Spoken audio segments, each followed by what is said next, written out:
Hello, everyone. Welcome. Thank you. Good morning to our folks up in Northern Idaho. For once, we're doing this in the morning for you and not during your lunch hour. But thank you to those of you who are in the Mountain Time Zone for spending your lunch hour with us. I'm Marilyn Whitney. I'm Deputy Superintendent for Communications and Policy for Superintendent Ibarra. And we're going to do just a couple of housekeeping things. I'm going to have Carly Bennett do that, and then we'll get started. Hi, everyone. Just a couple housekeeping things. We will be sending out this recording along with all of the presentations, the Excel documents, and a Q&A after the webinar. So you will have those available. There's a Q&A section at the bottom of your screen. Please put all of your questions that you have in there, and we will either answer them as we go, hopefully, or at the end we'll take time for a question and answer session. And then I'm going to screen share for the presentations, but I'm also going to put links to them in the chat so that you can open them up and look at them if you wish. I know that's especially important for one that Julie's going to talk about, an Excel sheet. So you'll have that available so that you can scroll and look at your particular district or whatever you want. So that's all I have. All right, thanks, Carly. We will get to as many of your questions as we can, but I want to say up front that we don't have answers to everything. As you're all aware, the legislature just came back into session yesterday. None of the appropriations bills are finalized. They have not been before either the House or Senate yet. And until they pass both bodies and are signed by the governor, they're not final. So we're going to tell you what we know as of today and share as much information as we can. But bear with us and be patient. Believe me, we're we're in the same boat as you are, and so we'll do our best today to share what we know. I also want to let you know that we're at least next week also going to hold a webinar, same day, same time, and share more details about a couple of the things that we're going to talk with you about today. And we'll continue to have webinars as long as we need to make sure that we're answering your questions and getting you the most up-to-date information possible. I do want to let you know that at this point in time, we are hoping to get out to the regions to do a post-legislative tour. And again, we will communicate dates and locations to you as soon as we can. And with that, I'm going to go ahead and pass it over to Karen C., who is going to give you an update on all the federal funds. Thank you, Marilyn. And welcome, everyone. Good morning to the north and good afternoon, everyone else. I'm Karen C., Superintendent Ibarra's Director of Federal Programs. Let's get third slide, please, Carly. So there are now 3 ESSER grants to support K-12 education in responding to the COVID-19 pandemic. Those are the Coronavirus Aid, Relief, and Economic Security Act, or CARES ESSER 1, which was signed into law a year ago. The Coronavirus Response and Relief Supplemental Appropriations Act, or CRSA ESSER 2, which was signed into law in December. And now we have the American Rescue Plan, or the ARP ESSER 3, which was signed into law just last month. Idaho received, and this is ESSER 1, CARES Act ESSER 1, Idaho received almost $48 million on May 18th, 2020, and 90% of those funds, or the $43 million, was provided to eligible LEAs as discretionary flow-through to respond to the COVID-19 pandemic. LEAs have had access to these funds since June 24th, 2020. You'll notice on the second row of this chart that 75% of LEAs have expended 40% of their ESSER 1 discretionary flow-through funds. As of April 5th, just this past Monday, 34 LEAs have expended 100% of their ESSER 1 discretionary dollars, and these LEAs are ready for ESSER 2 and ESSER 3. Idaho received the SRSA Act, or ESSER 2 GAN grant award notice for almost $196 million on January 6th of this year. JFAC provided spending authority for these funds, and now the budget goes next to the House and Senate, and then to be signed by the governor before it can be made available to LEAs in the GRA.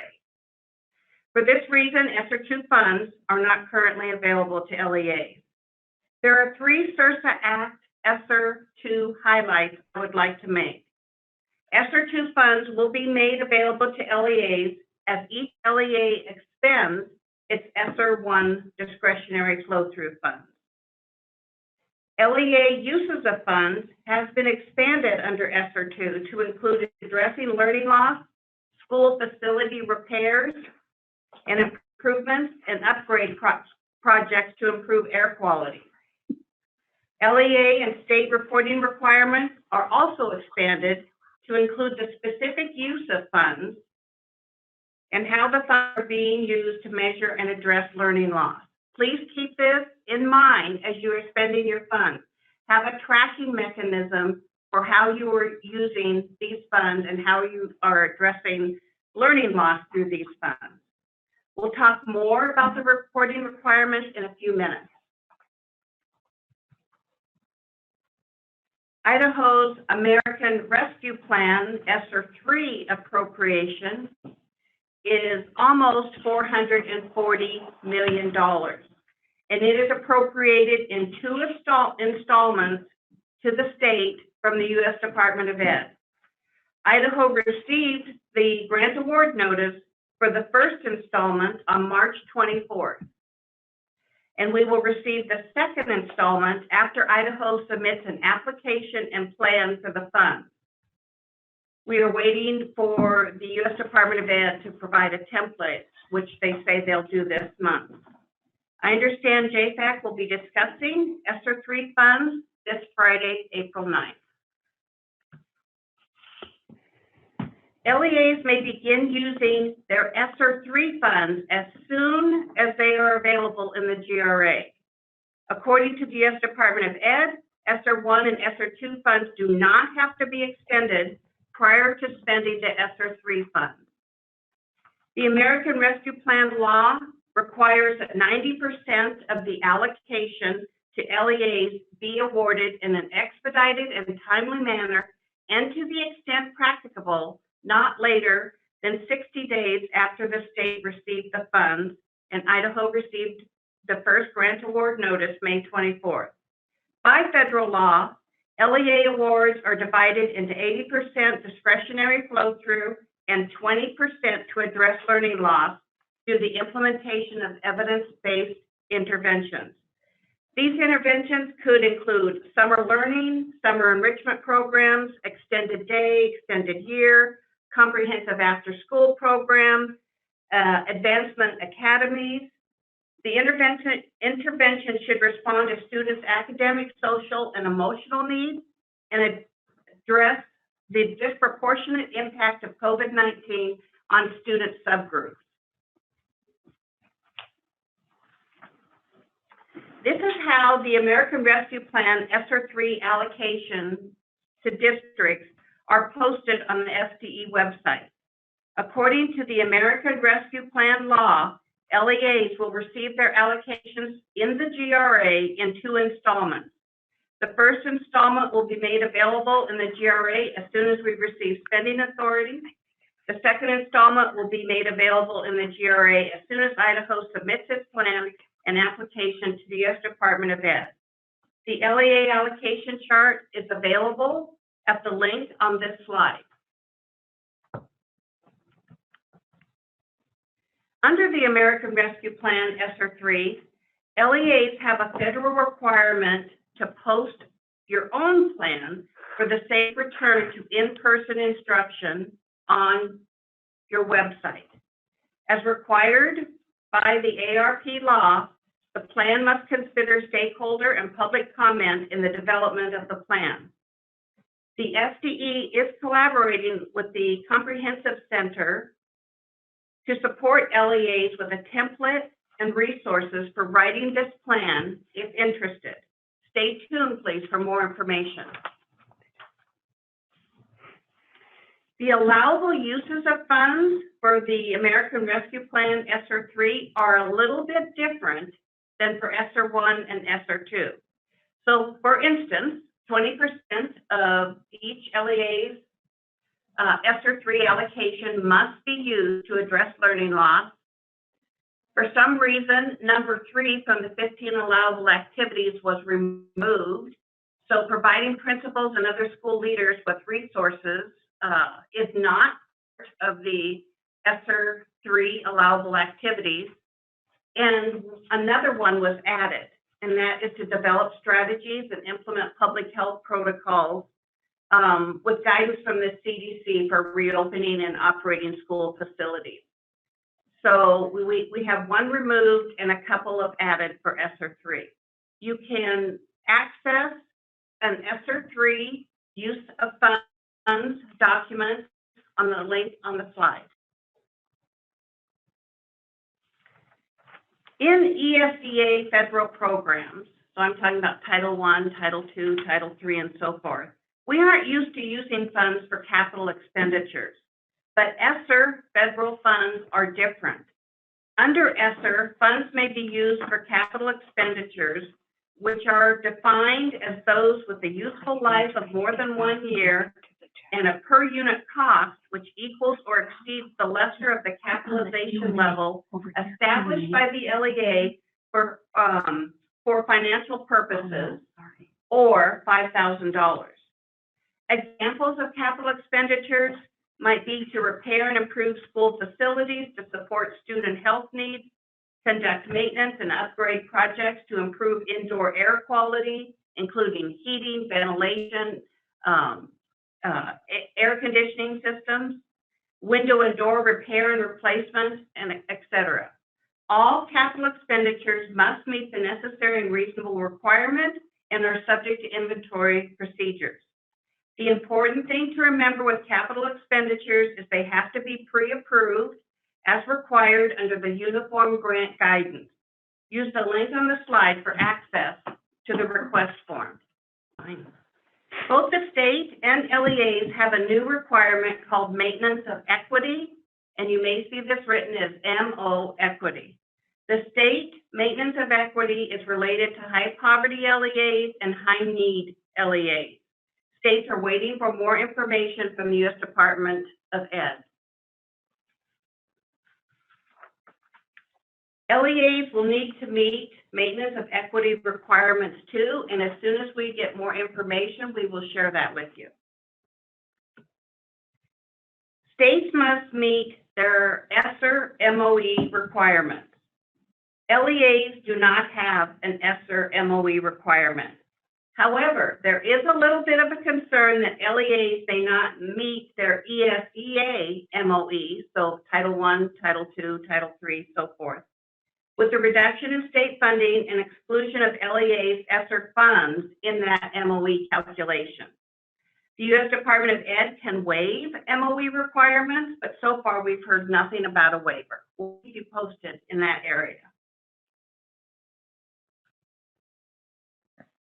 Alexandra and Julie are working together to set up fund numbers for each of the 3 ESSER grants. The revenue code is the same for all 3 ESSER grants, 445900. But each ESSER grant itself has its own fund number. It's very important to know that each ESSER grant must be tracked separately, and that's why we will set up different fund numbers for the different grants.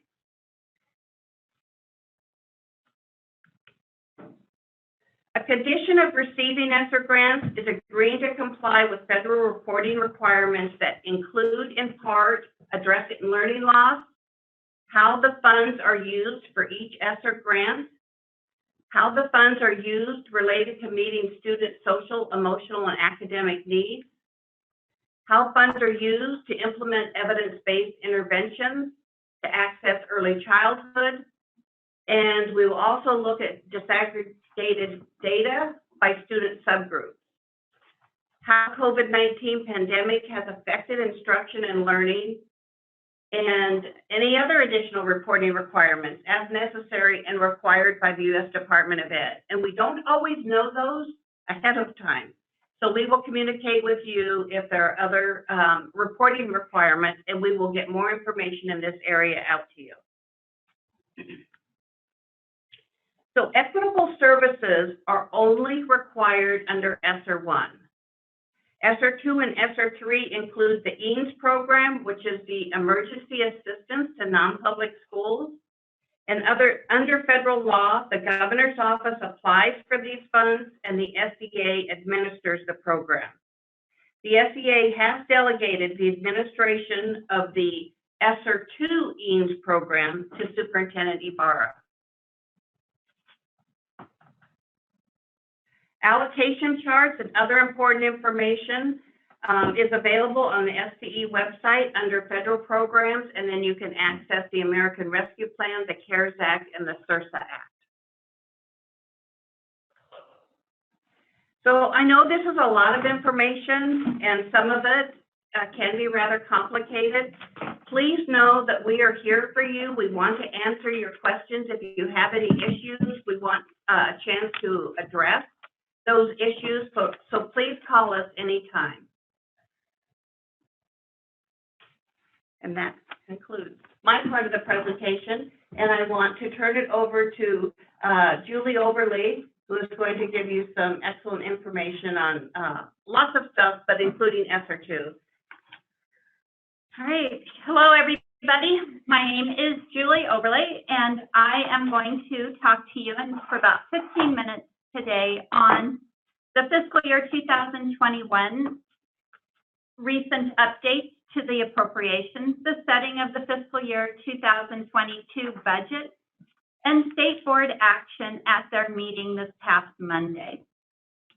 So several supplemental appropriations were approved at JSAC's March 12th meeting that impacted the fiscal year 2021 public school budget. In order of their action, those appropriations gave spending authority for $104.1 million in ESSER 2 funding for fiscal year 2021, of which $90.9 million will be allocated to schools based on their Title I status. And they also included in that amount was $13.1 million for set-aside funds that were to be allocated by the State Board of Education. Julie, hold on, I think they're still seeing. All right, I'm hoping everybody can now see an Excel worksheet. The gray columns are for fiscal year 2021 activity. The first column shows the original appropriation that was set, wow, a year ago, what a year it's been. The second column shows the most recent revisions to that appropriation, and that's titled the Appropriation Withhold Back Revised. And that's the column I'm talking about right now. So far, if you look at the federal revenues, you can see that those dollars have increased substantially. Now, I've told you we're 104.1 million of the 110, what the purpose of those dollars are. So now I'm going to move on to the 10 million on line 1I, where it says federal revenues, CFAC federal funds. That $10 million in learning loss was appropriated for fiscal year 2021 from federal COVID-19 relief funds. $5 million is for COVID-19 K-4 literacy learning loss, and $5 million is for COVID-19 K-12 learning loss. These dollars do not have to be spent by you by June 30th because carryover authority was given for these dollars. And then, Carla, if you'll scroll down to the very bottom, you will see that the distribution factor on line 9 has been revised from $27,556 that was set by the State Board of Examiners in July to the $22,810 that you see highlighted in gray. And then finally, JFAC appropriated for fiscal year 2021, $6.1 million in ESSER 2 as a trailer bill, funding for a trailer bill to House Bill 22. When combined with the $104.1 million appropriated in federal funds for schools and set-aside, this equals the $110.2 million at the top of the screen shown on line 1G. All right.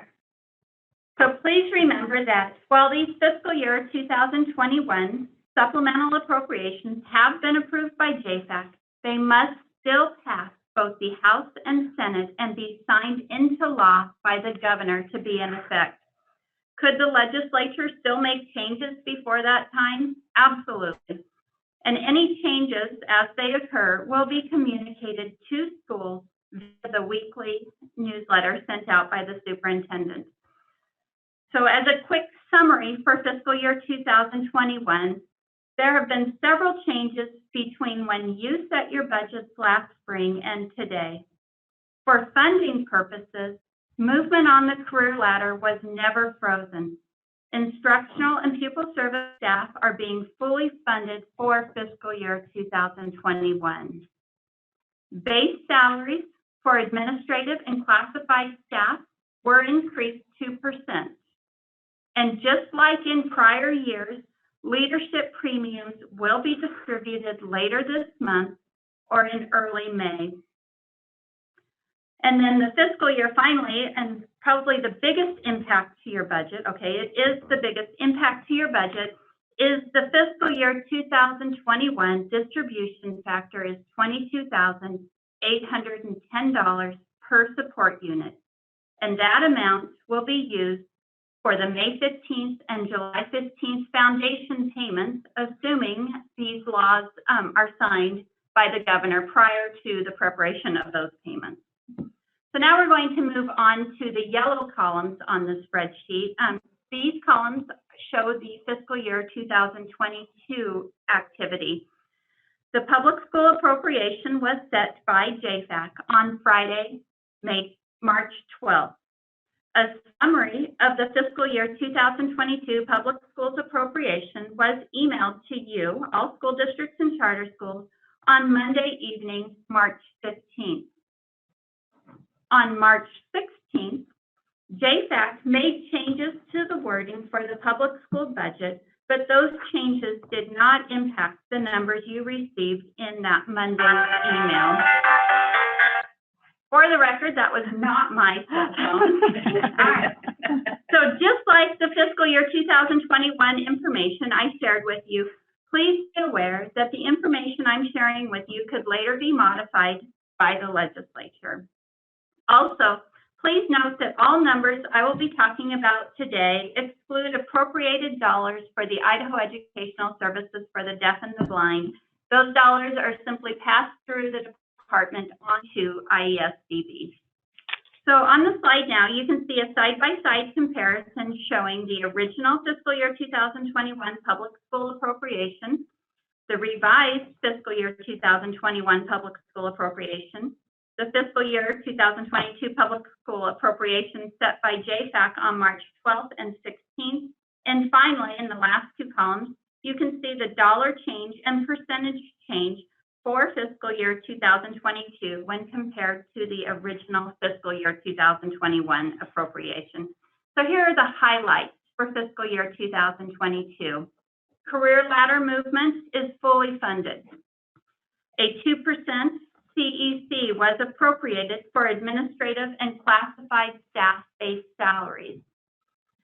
An additional $10 million was appropriated for COVID-19 K-4 learning loss. And this is a bit confusing, with some believing that a combined total of $30 million was appropriated in fiscal year 2021 and fiscal year 2022 for COVID-19 learning loss. Actually, a combined total of $20 million was appropriated, $5 million in fiscal year 2021 for K-4 and $5 million in fiscal year 2021 for K-12. These dollars were reappropriated and an additional $10 million was appropriated in fiscal year 2022 for K-4 learning loss. In summary, between the two fiscal years, $15 million was appropriated for K-4 learning loss and $5 million for K-12 learning loss. The fiscal year 2021 holdbacks, Carly, if you'll scroll down to section 3. The fiscal year 2021 holdbacks for technology, IT staffing, professional development, and content and curriculum were not restored and continue for fiscal year 2022. An additional $177 million in federal funds were appropriated for fiscal year 2022 over fiscal year 2021, including the remaining portion of the ESSER II funds. And then finally, at the very bottom, you will see that the distribution factor for fiscal year 2022 is $29,542 per support unit. Yeah, I feel like I'm saying this every 3 minutes, but just please remember that these numbers could change. They are not final. Once the public school appropriation bills have been signed into law by the governor, School Finance will post the fiscal year 2022 budgeting forms and the calendar forms for fiscal year 2022 to the School Finance portion of the superintendent's website.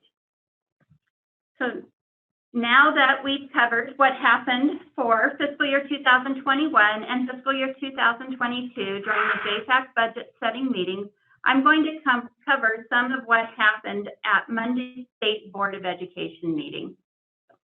We go to the next spreadsheet.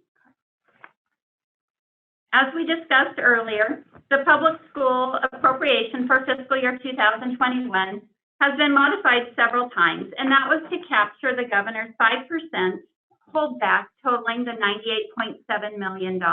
Hey, Julie. Just as a reminder, there is a link in the chat that you can open this up if you want to have it open while Julie's talking to go to your district. Now, thanks. The original, let's see, okay, the original governor's holdback would have required several sections of Idaho Code be amended to uphold $52.1 million of the $98.7 million in holdback reductions. These are the reductions for career ladder, for the suspension of the base salary increases, and for the suspension of the leadership premiums. In January, the governor revised his budget recommendations and shifted the $52.1 million in reductions to discretionary funds and recommended that subsequently available federal funds be used to offset that loss of discretionary funds. However, the fiscal year 2021 ESSER II allocation was not sufficient to offset the reduced discretionary funding for all of Idaho school districts and charter schools. On Monday, the State Board of Education voted to award $11.8 million of the ESSER II set-aside funds to those non-Title I and low Title I schools. What you see on the screen before you, and as Carly mentioned, you can access the full document using the link in the notes or in the chat box. This document was prepared by the governor's office and was included in the board materials at Monday's meeting. Column 1 shows the reduced discretionary funding for fiscal year 2021 by school districts and charter schools. It used the February 15th midterm support units and the difference between the original revised support unit value of $27,556 and the most recently revised support unit of $22,810. Column 2 shows each school's estimated fiscal year 2021 ESSER II allocation. IESDB was omitted from the State Board approved worksheet, so we do expect these amounts to change once the governor updates the worksheet to include this allocation. Column 3 shows the lost discretionary funding for schools that aren't eligible for Title I funds, also known as non-Title I schools for purposes of this worksheet. If you look at number 92, Swan Valley Elementary, you can see their reduced discretionary funding is $21,547 in column 1. Their ESSER II allocation was 0, meaning that without these set-aside funds, they would not have supplemental funds to offset their reduction. So from the set-aside funds, each school district and charter school that is a non-Title I school will receive the portion that they lost due to reduced discretionary funding. And those totals are in column 3. Column 4 shows the lost discretionary funding for low title schools. For purposes of this worksheet, low Title I schools refer to those schools whose fiscal year 2021 ESSER II allocation was not sufficient to offset their lost discretionary funds. If you look at school district number 93, you'll see that their reduced discretionary was $3.1 million. Their ESSER II fiscal year 2021 allocation was $2.6 million. That is how the $500,825 in column 4 was calculated. It's the difference between columns 1 and 2. And column 5 shows the allocation of the remaining set-aside funds available to the State Board of Education that has now been allocated to our non-Title I and our low Title I schools. It is our understanding that the combined amount shown in columns 2 through 5 will be made available to schools for fiscal year 2021 in the DRA once spending authority has been signed into law by the governor. The fiscal year 2022 public schools appropriation will be discussed in greater detail during the post-legislative workshops in early May. I'm now going to turn the time over to Marilyn. Thanks, Julie and Karen. I'm going to spend just a few minutes talking about the actions that the legislature took with respect to the governor's recommendation for $20 million for summer reading programs as part of his Building Idaho's Future initiative. In their actions on March 12th and then again on March 16th, the legislature appropriated those dollars as shown up here, and want to stress that it's a total of $20 million. What they did was to appropriate $10 million for fiscal year 2021 so that you can plan and then use funds between now and June 30th, or between when the supplemental is approved and June 30th.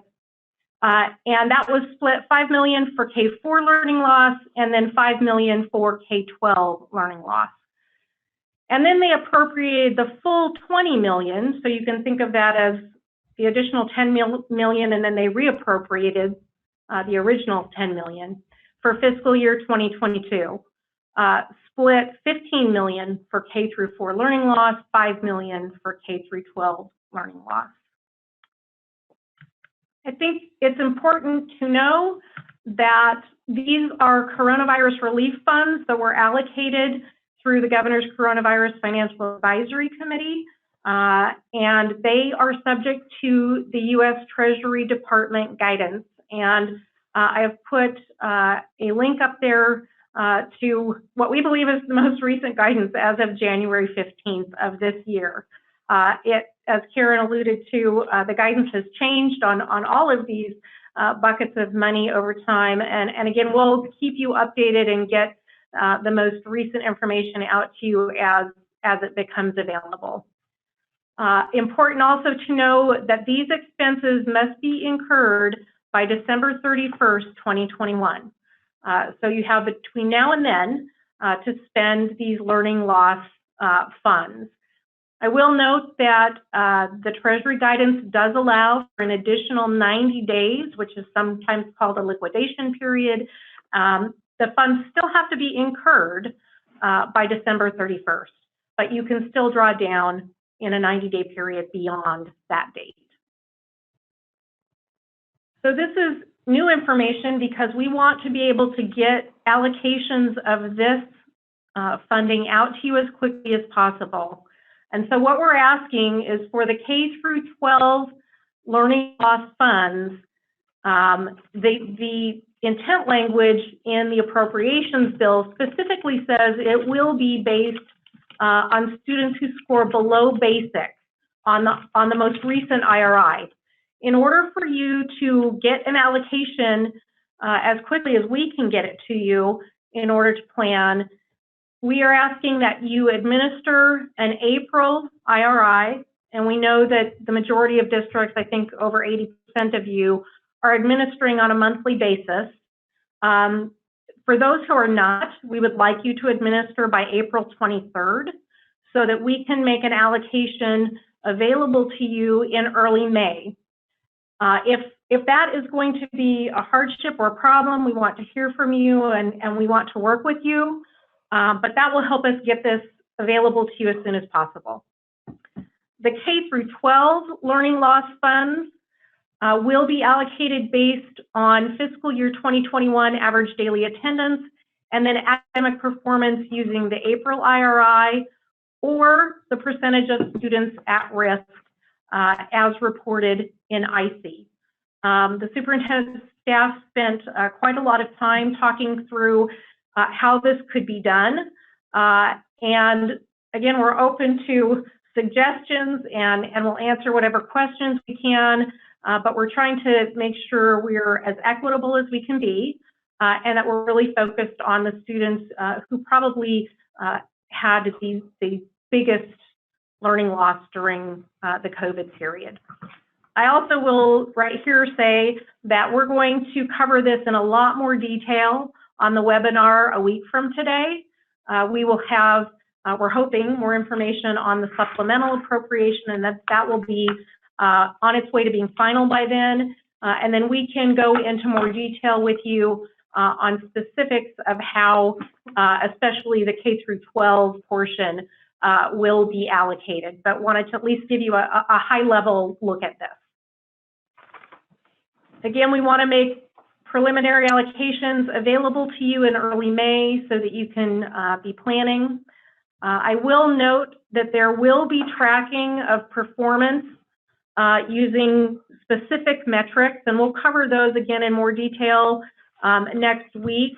But the appropriations bill does require that the department report to the State Board of Education and to the Finance Appropriations Committee by September 15th and by December 31st on both the uses of these funds and the effectiveness of the programs and efforts. So we'll get you more information next week and have a more detailed discussion about what that may look like a week from today. Again, we're all here to answer your questions. We will keep you as up to date as we possibly can with all of these moving parts and with the legislature's actions, but wanted to give you as much as we could today. So if you have questions, we'll take a few. We want to be very mindful of your time and not go too long. But if you've got questions, we'll try to answer them. And again, these links are in the chat. They will be on federal programs and public school finance. We'll probably also just send out links either in the weekly update or sometime in the next couple of days so that you have these. So the first one, I'm assuming on the ARP ESSER 3 slides, the date May 24th should be March 24th.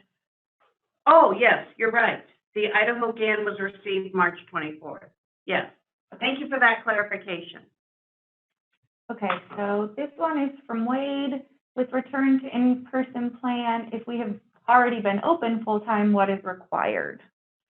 So I believe what the U.S. Department of Ed wants, and we will receive more guidance later this month, But I think they want all districts, all LEAs to be prepared in case a district does need to close or go to a hybrid situation. So what will the district's plan be to move back to in-person plan? I realize that a lot of LEAs, maybe the majority, have been providing in-person learning almost since the pandemic started. But this is a requirement for receiving the funds, is that each district needs to have an in-person plan. And again, we'll receive more information later this month and of course communicate that to you as soon as possible. Karen, another one. Wendy is wondering if they can get the computation for MOE for Title I.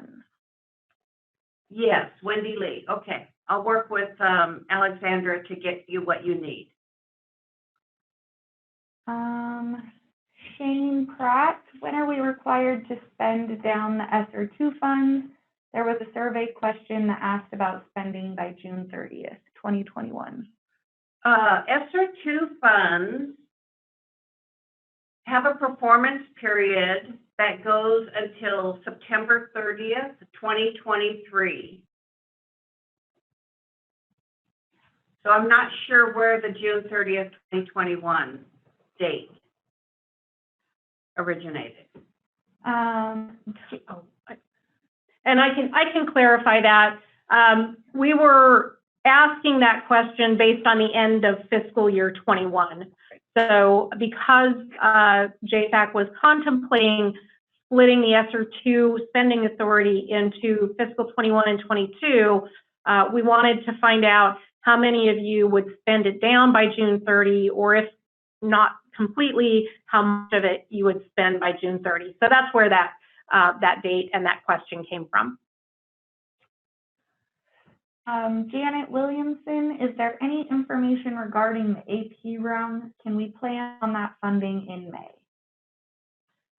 So I will answer that, and I apologize that I didn't cover that earlier. We will cover that in more detail next Wednesday, on next Wednesday's webinar. We knew we would be running short of time today and didn't want to try to cram too much in on this week's webinar. What I can tell you is that you may have seen some preliminary lists, and I want to just emphasize that as with almost all the data that you submit, you have opportunities to correct the data, to update it. And so if you're seeing a list that does not have teachers on it that you believe do meet the requirements and should have been on that list, please contact Lisa Colon Durham, and she can walk through that with you and help you with corrections and updates. But we will, Lisa will be with us next Wednesday, and she will cover that in more detail next week. This might have been answered, but Mark G., how will the funds be made available by this, or how will the funds made available by the State Board of Education be allocated to districts? GRA as well. So which funds is he talking The about? set-aside. Oh, the state set-aside fund. State set-aside funds for ESSER I were made available through the GRA.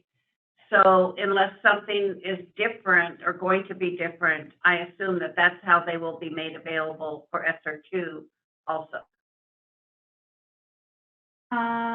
Katie Ebner, is this learning loss money in addition to the 20% of ESSER III that needs to go to learning loss? Yes, it is. It is money that was made available by the governor out of the $1.25 billion that the state of Idaho received about a year ago. And so, yes, it is in addition to. And then just as a reminder, we will be sending out the PowerPoints, the Excel sheets, and Q&A with all of these questions answered as well. Next question, how will we measure effectiveness of programs implemented? I'll take that one at kind of a high level, and again, we'll get into more detail with you on this. The Superintendent's Director of Assessment and Accountability, Kevin Whitman, will be prepared to answer in more detail. But For the K4, or K4, it will be through growth on the IRI. And then for K12, we're looking at some additional metrics, and we will have a lot more detail for you a week from today. Sharon, someone is wondering if you can outline equitable services requirements, maybe in a document at a later time. Sure, and just as a reminder, equitable services is only required under ESSER 1. LEAs do not have an equitable services requirement with ESSER funds for ESSER 2 or ESSER 3. Jill Hedinger, so in many cases, Title I schools received that same amount as non-Title I schools, or within a few $1,000s. Is that correct? This is Julie Overlay. I'll start with that question. The original Title I allocation, or I'm sorry, the original ESSER 2 allocation, the $176 million, was made to Title I schools based on their Title I status. So some schools got more, some got less, simply based on their Title I status. The set-aside funds were simply allocated based on those schools that did not get a Title I allocation or that did not get enough, an ESSER 2 allocation, or did not get enough of an ESSER 2 allocation to offset the loss in discretionary funding. And then about $2 million or so was allocated of the remaining funds to not only, so that these schools would have additional dollars to use for COVID-19 related purposes, because the allocations, I think it was in columns 3 and 4, that simply brought them up to their lost discretionary funding. And then that final allocation was for additional dollars to help them with their COVID-19 costs. Scott W. Yeah. Who is responsible for the approval of capital projects under ESSER 3? So just a reminder that capital expenditures can be used for any of the ESSER funds, ESSER 1, ESSER 2, and ESSER 3. Those requests are coming to federal programs, and we are approving those. And then he has another question. What restrictions are in place for how funds can be spent from the additional allocation by the State Board of Education for districts that are non or low title schools? I haven't heard. This is Karen. I have not heard that there are restrictions. I would think that they would be expended similar to how the ESSER funds are expended. Wendy Lee, can you clarify what learning loss funds are expiring December 31st, 2021? That's the $20 million that the governor allocated for Building Idaho's Future. And those are CRF, CFAC funds that do expire on December 31st. And those were specifically for summer programs and credit recovery, tutoring, those kinds of things to help students get back on track. That is not to be confused with your ESSER 3 funds and the 20% of those funds that are available or need to be used for learning loss. Next question. Are they still splitting ESSER 2 into 52% this year, or did the letter that was sent out yesterday indicate that the state does not have the authority to do this? This is Marilyn. I think that's still a discussion point with the Appropriations Committee and with the legislature. We just got that. The superintendent just received that yesterday. And so stay tuned. I think that's to be determined, and we'll keep you posted. Wendy Lee, again, learning loss funds, are they going to be separated out in the GRA for this specific allocation? What fund number should we track these in? This is Karen. Yes, Wendy. The Slide 8 of my presentation shows how the allocations for ESSER 3 are posted on our website. 80% is flow-through discretionary and 20% is learning loss. And the fund numbers are also listed. Slide 15. ESSER 3 will be fund number 250. Jen Johnson, in order to spend ESSER 2 funds, just the flow-through dollars of ESSER 1 need to be spent first, correct? LMS and SEL dollars as part of ESSER 1 does not need to be spent prior to drawing down ESSER 2. Just confirming, is that correct? Yes, Jen, that is correct. Okay. Joy Nicholson, how will below basic be determined for grade 4 since they do not take the IRI? Hi, this is Kevin Whitman, Superintendent's Director for Assessment and Accountability. We will not be using grade 4 for the IRI since the state only funds K-3. So if you have grade 4 on the IRI, that would be a district supported item. So since that's not across the board, we won't use grade 4 IRI. And to be determined exactly how we would look at grade 4 after that, since the IRI is not available. Perfect. Wendy Lee, again, when will we know what our portion of the learning loss funds that are expiring in December 2021? Our goal is to have those out to you the first week of May, early in that first week of May. Can you tell us if the best 28 weeks support unit calculation will be based on ADA or enrollment? Hi, everyone. This is Julie. As of right now, we are operating under a temporary board rule using full-time equivalent enrollment to calculate average daily attendance, which then in turn calculates support units. That temporary board rule expires when the legislature adjourns. We have, in discussions with state board staff and in public meetings, been assured that the State Board of Education will be redoing that temporary rule when the legislature adjourns, and it will be in effect through June 30th. So every intention right now is to use full-time equivalent enrollment to calculate your best 28-week support units.